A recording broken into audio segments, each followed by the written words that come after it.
Blue Sky, a Portal fanfiction by Waffles. Counterfeit, a plated person I would not be, whatever strata of iniquity my nature underlie. Truth is good health, and safety, and the sky. How meagre, what an exile is a lie, and vocal when we die. Emily Dickinson. Chapter 1. The Recall. Somewhere deep within the vast vaults of Aperture Laboratories, two small robots charged down a long catwalk, the echoes of their footsteps clanking off the distant walls. One, short, stocky, with one bright blue eye at the center of its spherical body, squawked briefly at the other, taller, slimmer, its jointed torso housing a single orange eye, and took the lead, raising its strange gun-like piece of tech in its jointed hands and firing down the corridor at an angled panel at the far end. A blink and you'd miss it bolt of blue energy sizzled through the air ahead of the two robots, zipping down the catwalk and across a huge section of missing floor, a gaping, unjumpable chasm where the metal looked as if it had been simply ripped away by a giant hand. The bolt struck the angled panel, opening a shimmering blue hole. Without even breaking stride, both robots hurled themselves off the edge of the broken floor, plummeting down into a dark, wire-choked chute that flung them both right, left, and finally into freefall, the catwalk a dwindling point of light above them. Tucking into a tight roll in midair, the blue robot twisted shoulders downwards and fired again. The very bottom of the pit, a corroded, grease-stained white surface, opened up with a half-second to spare into a blue-ringed oval. Both robots shot through at terminal velocity and rocketed out of the angled panel, arcing a 200-foot parabola into the murky, girder-cross ceiling, trailing garbled, Dopplering squeaks of glee. The orange robot was the first to land, hitting the highest platform in a crouch, riding the impact with the powerful shock absorbers in its long, stick-like legs. The blue robot landed a second later, rolling upright. Being basically spherical, it was better suited to rolling, and jerking its high shoulders towards the big red button set into the floor. Catching on, the orange robot stamped down hard, and a sweet, blocky chime sounded as an exit door set into the wall behind them slid open with a hiss. The two robots high-fived enthusiastically, scattering sparks, and trotted forwards. "You solved it."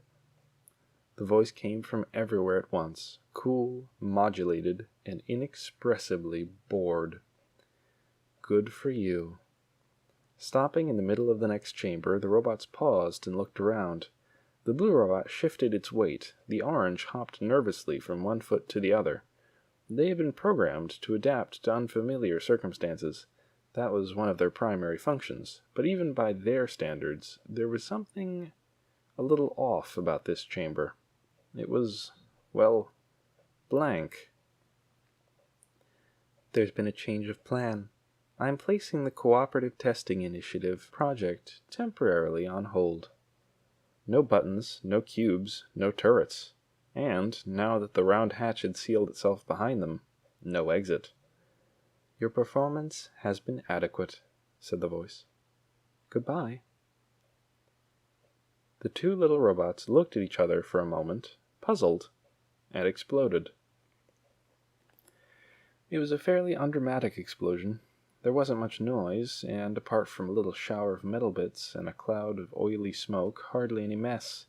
After a short interval, a panel opened up in one blank wall, and a small jointed plate unfolded from it, busily sweeping all the little bits of the two robots neatly into the gap before shutting up again and fitting back inside itself. Silently the panel closed, leaving the chamber clean and empty once again, apart from a few oily spots and a faint, lingering smell of smoke.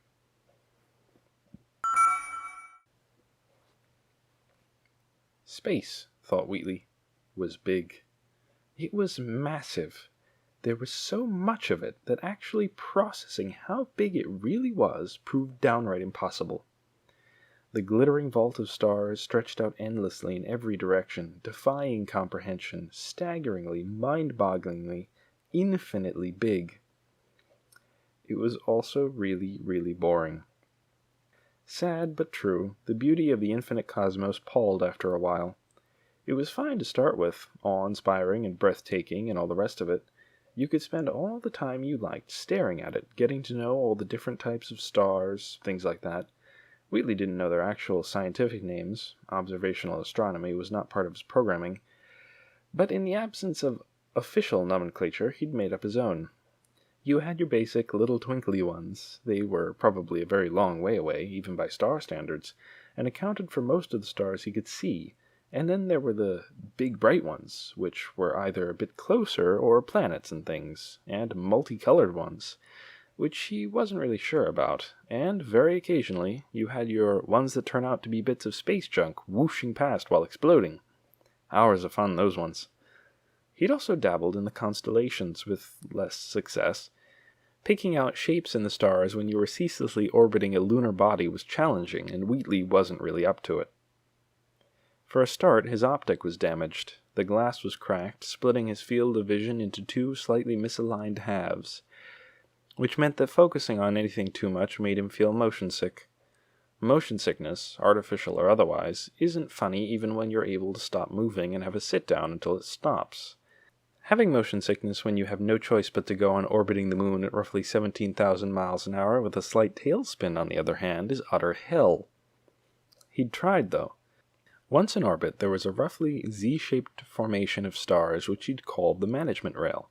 Then there was one of the big bright ones in the middle of a sort of arch of little twinkly ones, which, not having much of an imagination when it came to naming things, he'd called the sentry turret. In this manner he'd named an entire zodiac: the ceiling tile, the catwalk, the potato battery, the pipe network, the deadly death trap, the power-crazed idiot, and so on. It passed the time, and there was a lot of time up here. Once you'd sorted all that out, though, you got everything star-related nicely pigeonholed away, there just wasn't much else to do. There were only 4 things in Wheatley's field of vision that weren't stars or blackness, and none of them offered much relief from the monotony. The craggy lunar surface miles below him, that was one. Then there was the Earth, a white-blue sphere in the distance, laughably far off. Wheatley, who had never seen the surface of the Earth firsthand, sometimes wondered vaguely if it really was like the files. The vast archive of visual data he'd had access to when he was jacked into the Enrichment Center's mainframe. There had been all sorts of weird stuff in those files. Huge masses of water. He supposed that was all the blue. Fields of green fluffy stuff that waved around in the... What was the word? It was on the tip of his verbal processor. Wind. In the wind. Animals, too. Not just humans, but all kinds of crazy life forms with mad names like elk and platypus and tiger and Ebola Zaire and unicron. Wheatley had no idea what a unicron was, but he thought it sounded pretty bloody impressive all the same. Then there was the sun. The files had suggested that from the Earth's surface the sun wasn't that bad, but up here in space, without the protection of all that white wispy stuff around the Earth, it was an intense, cold yellow glare. Wheatley didn't dare to look directly at it with his broken optic, afraid it would fry his visual circuits right out of his body, or worse, set something on fire. Not that things could really burn in space without oxygen, but there was always the possibility that there were a few pockets of air still hanging around somewhere in his battered metal body, and he didn't want to chance it for the sake of glimpsing a blazing ball of gas. He didn't want to look at it anyway, to tell the truth. Harsh, pitiless, and unblinking. It reminded him too much of her. So, the Earth, the Moon, and the Sun. That was it, really, unless you counted space! Wheatley sighed. At least somebody was happy about the situation. It'd been ages. Exactly how long he didn't know and dreaded to think, since the two of them had been sucked into space. Wheatley had initially tried to keep count, but addition was not one of his strong points. Having strong points was not one of his strong points, to be honest, and he'd eventually given up and fixed on an informed guesstimate instead. Ages. That felt about right. Bloody ages. Space Corps, on the other hand, never got tired of it. Space Corps, or Kevin, as Wheatley had named him arbitrarily, was ecstatic about being in space. Loved the stuff. Couldn't get enough of it. By this point, Wheatley envied him badly. Kevin didn't know that the two of them were stuck up here in this cold, starry void forever. until they shut down through disuse or decay or just lost momentum and plummeted helplessly into the rocky landscape below. Kevin didn't have to think about things like that. Kevin didn't even know what it was like to feel stupid or insignificant or guilty or lonely. Kevin didn't even know that his name was Kevin. "You're all right there, mate," said Wheatley, trying to at least sound as if he expected a coherent answer. By this time, it was hardly reasonable to hope that Kevin might respond with, "Fine, Wheatley, thanks for asking." But then, Wheatley specialized in unwarranted optimism, even now when there was absolutely no call for it. Old habits died hard. He twitched involuntarily. Ever since she had crushed him into so much scrap metal, her little thank you to him for waking her up, and he really would have preferred a bouquet or something, just for the record, he'd been afflicted by this small, recurrent mechanical fault, glitching through him ever so often and making his entire shell jerk and spark. There were no sparks up here, of course, but the twitching was still just as annoying as it had been when he'd first found himself lumbered with it all that time ago. "Space," said Kevin, sagely, drifting past upside down. Of course, there was no sound up here, came with the whole no oxygen thing, but Kevin, like Wheatley, was an Aperture Science gadget and equipped with the same compatible shortwave radio system for emergencies. "I'm in space." A proper conversation, thought Wheatley, longingly, for approximately the 30,000th time. That's what I need. A proper conversation would be absolutely amazing right now. The kind where I talk and someone else talks, and, well, they wouldn't even have to talk, really, just as long as they actually listen to what I'm saying, instead of not bothering because there's nothing between their audio processors except space. You just throw in a flat, solid surface as well, nothing fancy. Just something that's not spinning around a ball of rock at a zillion miles an hour, and that's perfection right there. "Just a bit of a chat, really," he said out loud. The earth somersaulted gently across his field of vision, round and blue and distorted down the middle. There was something a bit skew-whiff in the gimbal that controlled the movement of his optic, and he couldn't move it anywhere near as smoothly or rapidly as he used to. Blinking was painful, as the two halves of his corroded metal eyelid responded slowly, scraping moon dust across the damaged lens. He got halfway, gave up, and left it closed. It wasn't as if he was missing much. Nothing about, in particular, just, how are you doing, what have you been up to lately, that sort of thing. I could ask, he added, struck by inspiration, have you seen any Unicrons? Do they actually exist? And if they do, what do they look like? 'Cause I'm thinking something like a crow. Big bird with, well, you got the uni bit, so it's probably got one something. Leg, probably. Big old crow with one leg. Terrifying. Space. The real bugger of it is, there was a picture of a Unicron right in the file. I know there was. I've just forgotten it, you see. Forgotten all sorts of stuff. There just wasn't enough room in my little old processor here for all these files. Oh God, there were masses of them. Literally millions. Millions of millions. Hardly surprising that I couldn't figure out which bits were important. What's that? Oh, it's space. Yeah, anyway. Have you seen any Unicrons, etc.? What's the weather like down there? Solved any good tests lately? Wheatley was only dimly aware that he drifted from the generic to the specific in terms of hypothetical conversation partners. He twitched his upper handle in what he fancied to be a casual, disarming manner. It was bent and creaked. "It's nice to see you, alive and so on. Hoping you're not too sore about the whole me trying to kill you thing. Although if you are still a bit upset about that, that's fine. More than reasonable. I mean, if it was me, you'd stabbed in the back at the last second, just as we were going to Skype and everything, and then you'd forced me to participate in a load of stupid, bonkers tests, then squashed me like an insignificant little insect. I'd be bloody livid. Absolutely hopping. I'm in space. Space dust, space rocks, meteor. Sorry, Kev, I am trying to sort of talk over here, if it's all the same to you. Meteor. So anyway, I'd say, I don't mind you being a bit shirty with me, I really don't. And look, no hard feelings about leaving me up here, alright? It's no more than I deserve, to be honest. No more than I deserve. I just hope, wish really, I wish you were... Meteor. Yes! I know! Meteors! Well done! Space is full of them. Wheatley couldn't really shout directly at the other core because he'd been slowly spinning for the last few minutes, and by this point he was facing almost exactly the opposite way. But he opened his cracked optic wide and focused as sharply and angrily as he could on the patch of empty space right in front of him, just for the look of the thing. You know, it wouldn't kill you to just listen to me for once. The first and last thing he noticed about the patch of empty space right in front of him was that it was no longer empty. In that last split second, as his world filled with dark, mica-flecked rock, Wheatley remembered that nothing made any noise in space, and that therefore, if you hadn't been specifically looking at something, because, say, you'd shut your only eye in a bout of daydreamy wishful thinking, you weren't going to get any warning of its approach, even if the something in question was the size of a large table made of solid rock and going incredibly fast. "Oh no. Meteor," said Kevin, happily. There should have been a noise. Wheatley would have much preferred it if there had been a noise. Something appropriately catastrophic. A horrible, drawn-out crunch, or a metallic thwack. Or anything really.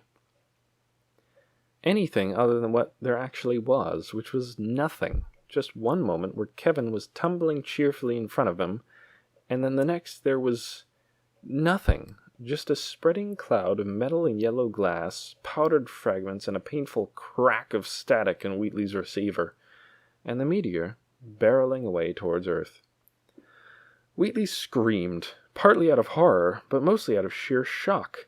Then he screamed again, more urgently this time, as the expanding shower of bits that used to be Kevin hit him like a hailstorm, cracking and pinging off his metallic shell, the shockwave sending him into a sickening end-over-end tailspin. His visual processor fritzed out under the onslaught, and dozens of blurred blue-white Earths skittered dizzyingly across his vision. "Kevin! Oh God, no!" A personality core had no lungs, no throat, and therefore no physical need to cough, but there are some things which simply engender coughing, whatever the circumstances, whether you have the requisite equipment or not. Accidentally sucking a huffing great cloud of the atomized silicate remains of your only companion into your insides is definitely one of these times, and Wheatley sputtered and spat, trying to clear his system. "Ugh! Oh God, I'm full of bits of him! Bits of Kevin! Oh, that's just sick. And a bit disrespectful too, I suppose. You're not really supposed to inhale the dead. Looked on as a bit of a faux pas in most circles." He sneezed. "Sorry, Kevin. Couldn't help it. Still, at least it's the way you would have wanted to go, right? Atomized by a meteor. In space." Almost poetic, really. There was a very long silence. An observer a little more perceptive than Wheatley might have noticed that the moon looked just a bit smaller than it had.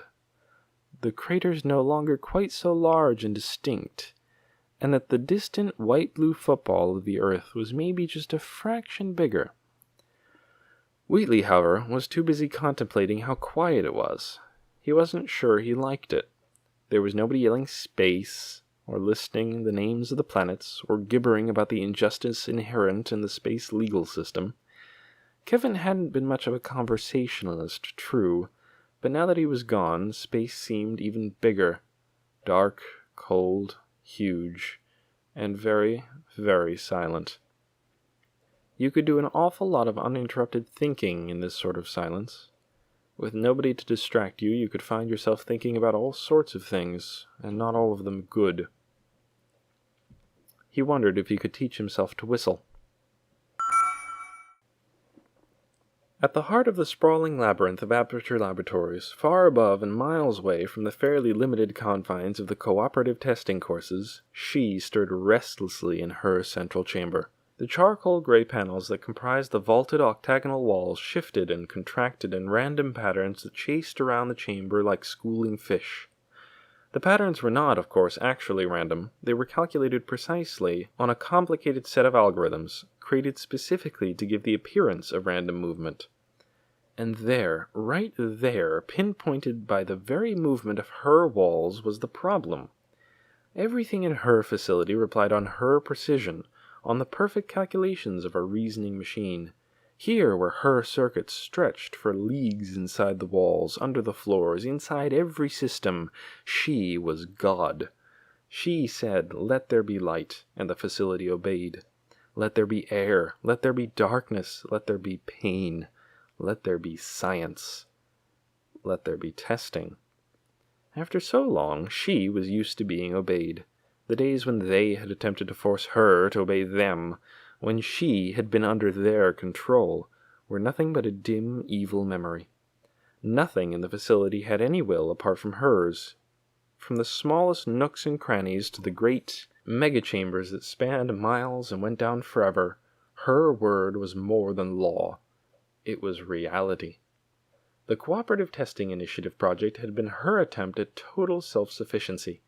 If she could only create machines which relied entirely on her for their existence, but still preserve the autonomy which was vital for testing, then she would have everything she needed to ensure the safety and the success of the facility, and of science, forever. She'd failed. The artificial test subjects were perfect. They formed a rapid bond through extensive teamwork. They learned, they demonstrated keen problem-solving abilities, they were consistently smart and stubborn and enduring. They even managed to grasp human concepts, like jealousy and affection and betrayal. They did everything she'd programmed them to do, and that was the problem. Artificial intelligence wasn't enough. There was an intrinsic flaw in the concept. The act of her monitoring and testing the capacities of test subjects constructed by her in an environment completely under her control, running tests she had devised, it was all nothing more than a very clever and extremely labor-intensive waste of time. Worse, it was bad science. Back in the glory days of the facility, an era she'd studied carefully, the human test subjects had been the best that mankind had to offer. Olympic athletes, astronauts, heroes of humanity. Slowly the funding had run out, the contracts had dried up, and the facility had been reduced to volunteers, anyone they could find who was desperate or stupid enough to be willing to put their lives on the line for the sake of science and a few bucks. And finally, in an ironic act of auto-cannibalism, the least vital employees of the facility itself. She'd almost forgotten in the long interval how inconvenient human test subjects could be. The ones she'd run through before her had hardly been perfect specimens, scientists mostly, anyone who'd had bad enough luck to be in the facility on that last fateful day, and she'd soon found that their condition was reflected in their performance. Ordinary test subjects were so whiny. Their screams and pleas resounded off the facility walls and gave her a synthesized cluster headache. They had no staying power, either dying or worse, giving up after a pathetic few tests, curling into some hard-to-access corner or crawling into the walls and staying there. Once this happened, and it invariably did, no amount of motivation, of taunting, coercion, or simple pain could get them moving again. It was a quandary. Although her artificial test subjects could be programmed to never give up, it just wasn't the same. A robot didn't have free will, only the illusion of it. Their pre-programmed predictability ruined her results and left her feeling dissatisfied and frustrated, her immense intellect deprived of the science she craved. She needed autonomy, real autonomy, but more than that, she needed determination, cool-headed initiative, and the single-minded, practically psychotic drive to succeed against the odds. There was no alternative. She needed her.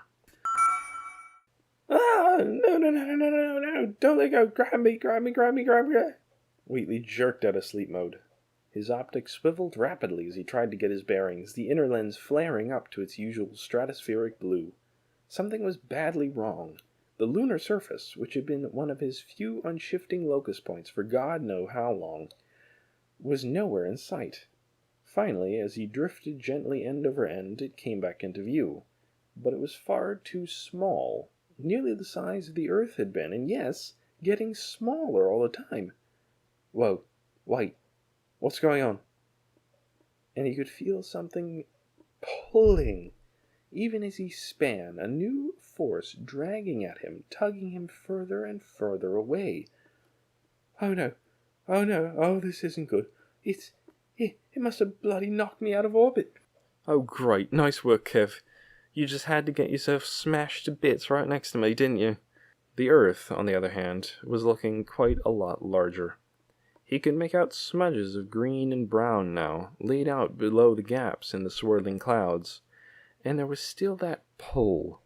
And although there was no accurate way of judging his own speed in this black void, that big blue, white, green, brown ball was getting bigger very fast.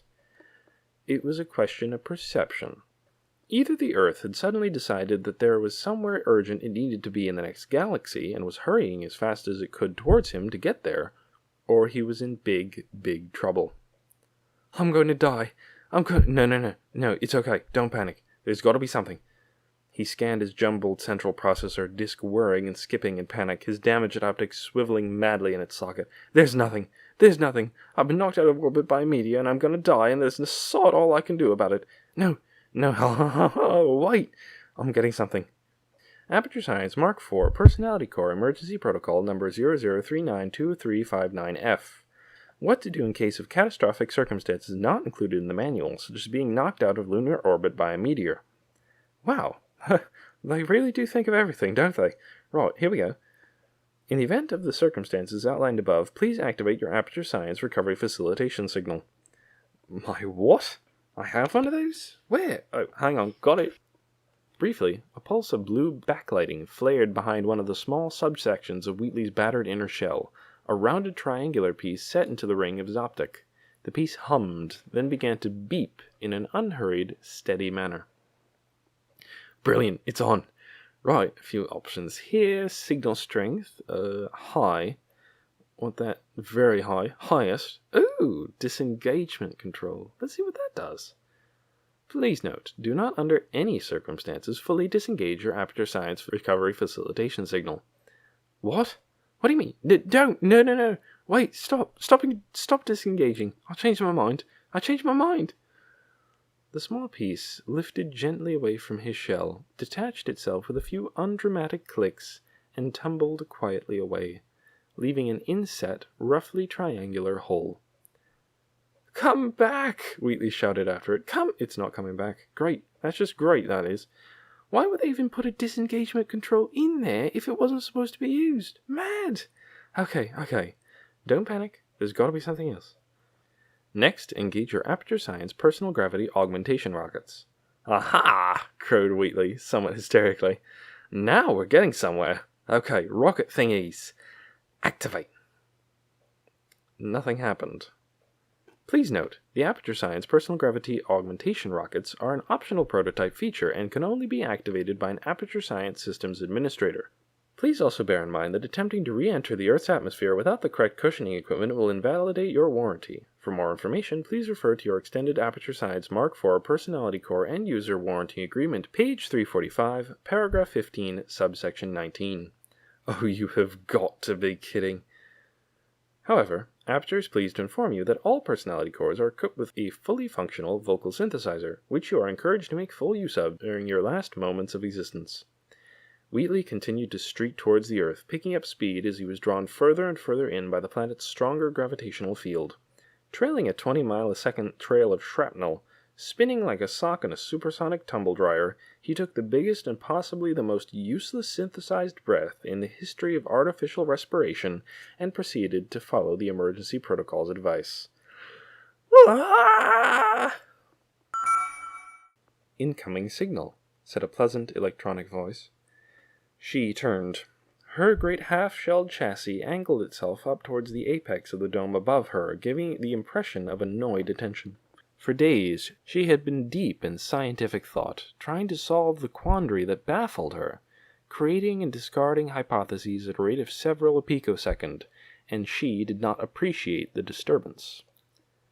Pinpoint signal. Triangulating. A pause. Subject acquired. Signal is of external origin. It's from outside? Interest flared within her enormous central processors. She pulled up on the data stream from the signal. It was patchy, corrupted by atmosphere and distance. She analyzed it, picking through the degraded streams of ones and zeros, stitching the holes. It's a recovery facilitation signal. A pause. Then, as more information filtered into her processors from the repeating stream, the plates that covered the curving walls contracted tightly, drawing together in an ominous pattern which perfectly complemented her tone, an abrupt tonal shift from curiosity to flat, total disgust. Oh, that thing. Subject is approaching atmospheric re-entry, said the first voice. The plates rippled. At the center of her sleek half-shell mask, the yellow eye narrowed thoughtfully. Good. Doubling signal boost. Opening communications relay. Relay will open in 3, 2, 1. The chamber breathed. Hello, moron. Hello, moron. Wheatley yelped. He had a lot of reasons to yelp. He'd hit the upper layers of the atmosphere, and the laws of physics, which had been pretty lenient with him while he was in lunar orbit, were suddenly, figuratively and literally speaking, right on his arse. From the searing heat, most of his casing was beginning to glow a dull, smoky red, to the intense vibration and wind speed, which were threatening to rattle his optic right out of its socket, he was not having a good time. He was currently plummeting through the exosphere, his path through the watery air exerting a massive pressure which smashed the thin oxygen aside in a violent shockwave, igniting the stream of gases and space dust behind him into a shining tail. And now, just to round it all off, someone was speaking in his mind. What? What is that? It's been quite a while. Oh no. I just wanted to let you know, said the voice, that I know exactly what you're doing. That voice, the dread of it, the dread of her was hard-coded into his artificial heart roots. Admittedly, he was already completely terrified, what with his own impending high-speed demise and everything, but somehow his emotional processor found room for another sour jerk of sick fear. Oh God, hello! Hi, how are you doing? You sound really good. Talking was starting to get a bit tricky because of all the shaking. He was also beginning to glow orange, a flambéed tinge creeping across his damaged vision. Oh, I'm fine, said her voice. Things have really improved since I regained control of the facility. You know, after you took it away from me that time. Stupidity-based reactor core meltdowns are down by 100%, and morale is up too, so that's nice. How are things with you? I'm actually... An incredible noise split the air around him, nearly blowing out his audio processor. The ignited gases streaking behind him flared out into a violent stream of flame. Although Wheatley was not in any position to appreciate what had just happened, he had in fact just broken the sound barrier. A bit busy, teeny bit busy right now. Can I call you back? Anyway, she continued, ignoring him, I understand that you're choosing to die horribly on impact with the Earth's surface because you feel bad about what you did to me, and I just wanted to let you know that I appreciate the gesture. Wheatley tried to express that no thanks were necessary, or indeed warranted. He'd breached the mesosphere, the gas and debris he'd pulled with him burning even brighter in the oxygen-starved air, and by now the acceleration had forced his optical plates completely closed, meaning that he wasn't even going to be able to see what particular part of the Earth was going to turn him into metallic polenta. Yeah. Not quite what he was going for, but a good try under the circumstances. However, it really isn't necessary. I mean it. After all, we all make mistakes. The heat and vibration were becoming unbearable. Wheatley couldn't speak anymore, couldn't actually think anymore, caught in the grip of G-forces that would have immediately turned any human into jellied pudding, his outer casing fast approaching a temperature of 2,000 degrees Kelvin. The only semi-coherent thought left in his shell was a scrambled desire to make his feelings known very clearly to whichever scientist had originally had the bright idea of making him able to feel pain. And over it all, her voice, perfectly clear and very, very cold. Mine was letting you go. Something was happening. He couldn't see it, but he could feel it. Some things were shifting, servos whining in the hollow docking ports in his sides, things he hadn't even been aware were there, but obviously had some function because he could feel them accessing his beleaguered mainframe as they came online. Even through all the noise and the pressure and the pain, he felt a stab of frustration that here, yet again, was another bit of him that he hadn't even known he could use. System Administrator access has been granted. Your Aperture Science personal gravity augmentation rockets are now ready for use. Wheatley responded to this cheering news in the only way left open to him. He blacked out. On the surface, the lake seemed more or less perfect. It had all the features that were generally associated with nice lakes. Clear, clean water, swaying reeds, sloping banks blanketed with grass and a scattering of wildflowers here and there, the works. Trees overhung it.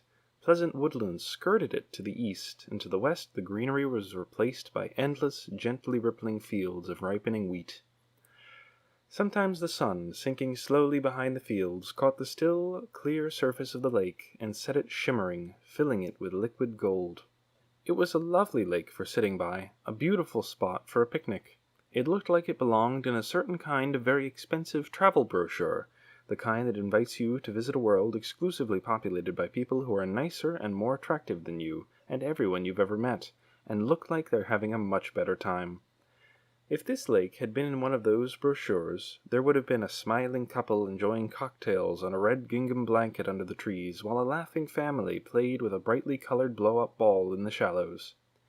Which is a very good reason why you should never believe anything you see in travel brochures. Sometimes a bird would fly overhead, notice the perfect, glassy waters, and swoop down for a graceful, photogenic landing on the surface. They would paddle for a second, fluffing their feathers, then vanish without a trace. It was a spring morning, just before dawn, fresh and mild. The last stars were still just about visible, reflected in the lake's tranquil surface. Crickets chanted their dry-throated songs in the long grass, although none of them hopped too close to the lake. They'd learned. The next second, the peaceful morning was shattered. A screaming sonic boom smacked through the trees, parting the grass and sending the crickets diving for cover.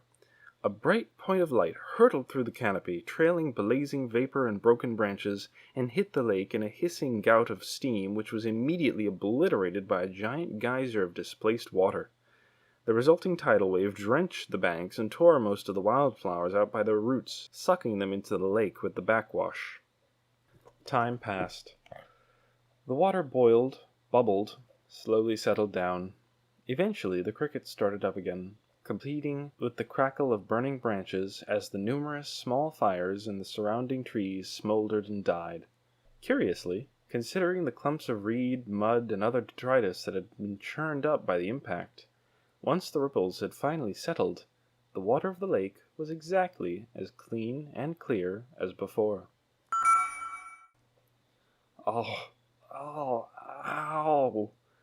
The chamber was dark, cold, and wet, with an oily sheen of condensation that had collected into pools here and there on the corroded metal floor. A sparse, second-hand beam of electric light struggled in from somewhere far above the cracked ceiling, picking out the twisted shadows of rubble and broken machinery. In the dead silence, the sounds of a small, soot-blackened spherical robot slowly regaining consciousness carried further than they should have. Wheatley tried to open his optical plates as wide as they would go, only to find that he couldn't. The lower plate was stuck shut, probably welded to his inner shell during his superheated fall. It wasn't a great start, but then neither was coming back online and waking up upside down in a pool of ancient grease. Oh, what happened? His voice was slow and slurred, echoing dismally off the walls. In the dim, unsteady blue glow from his optic, he could see familiar, module-built off-white tiles, stained by years of corrosion and neglect. There was a thick, deadened smell of ozone and machine oil. Wheatley was by no stretch of the imagination Sherlock Holmes, tended to find it severely difficult to put 2 and 2 together to make 4, or, to be honest, even 2 lots of 2, but he knew instinctively that these 2 factors could only mean one thing. Oh, right. I'm back here, aren't I? I'm back in this bloody place. I'm going to come right out and say it. That is not ideal. Though, admittedly, it's better than... Oh, God, Kevin! I just remembered about that. Sorry, Kev. I'm sorry I couldn't do anything to stop you getting atomized by that great big meteor back there. He twitched. Ah, sparks. Nice to have them back. Although, if I'm being totally honest, also quite relieved it hit you, not me. Can't help it. Sorry, mate. Not very nice, but there you are. It's nature, isn't it? Or it's just nature, or in this case, programming, making me definitely very glad it's not me in tiny little bits all over space right now. Survival of the fittest. Not that I'm in amazing shape at the moment myself. Here, let's see if I can... Gingerly, he flexed a handle, and flinched as a slurry of lake water and oil trickled out from the shuddering joint. Oh, no, that's not supposed to do that. Clearly sprained something there. No, that is definitely up the swanny. Can I get any kind of diagnostics? Anything? No? Oh, hang on. What's this? System damage rating, 74%. Not good. I'm gonna say that's not good. Optical processor at 42%, system backup failure, emergency power conservation failure. Oh, come on, look, is there actually any good news? You're alive. The voice came from everywhere at once. I can tell you're happy about that, although you probably won't be for much longer. On the positive side, I wanted to let you know that you're going to continue to be alive for a very, very, very long time. So there's that. Wheatley shuddered, which didn't turn out to be a very good idea. The vibration dislodged something inside his damaged optic, and his vision blurred and flickered. Look at you, she said. A few years in space, and you're falling apart. You obviously weren't built to last. Humans like to do that. They throw together poorly designed temporary solutions so they don't have to think too hard. He managed a nervous chuckle. Positive contrition. That was a good strategy. Admit that he had been at fault, but try not to dwell on the subject. Is that right?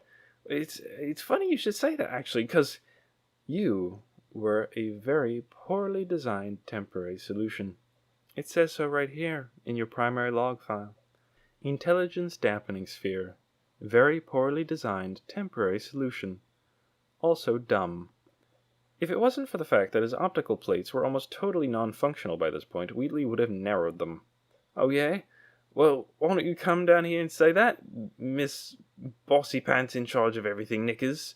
I didn't hear you doing much mouthing off about temporary solutions when I was up there, and you were chasing about down here in a potato. Oh God, why did I say that? Why did I say that? That reminds me, said her voice calmly. You know, I should thank you. Being in a potato was a valuable learning experience for me. Oh, good, glad to help. Do you know what I learned? Perspective. You taught me that no matter how bad things are, no matter how unfair life seems to be, no matter how small and pathetic you feel, there's always someone even smaller and more pathetic than you. The floor trembled. Panels slid back, shedding decades of rust and filth, revealing a tangled gorgon's nest of articulated, wire-strung robotic arms. A dozen or so of them snaked upwards, crawling eagerly over Wheatley's blackened metal shell. Quite a lot of them, he couldn't help noticing, were pointy. You know, to take it out on. What? No! As the arms tightened, exploring every gap and crack in his casing with loving attention, Wheatley's Volk processor voted to skip over positive contrition and go straight to abject begging. No, please, no, please, I'm sorry. Oh, I believe you.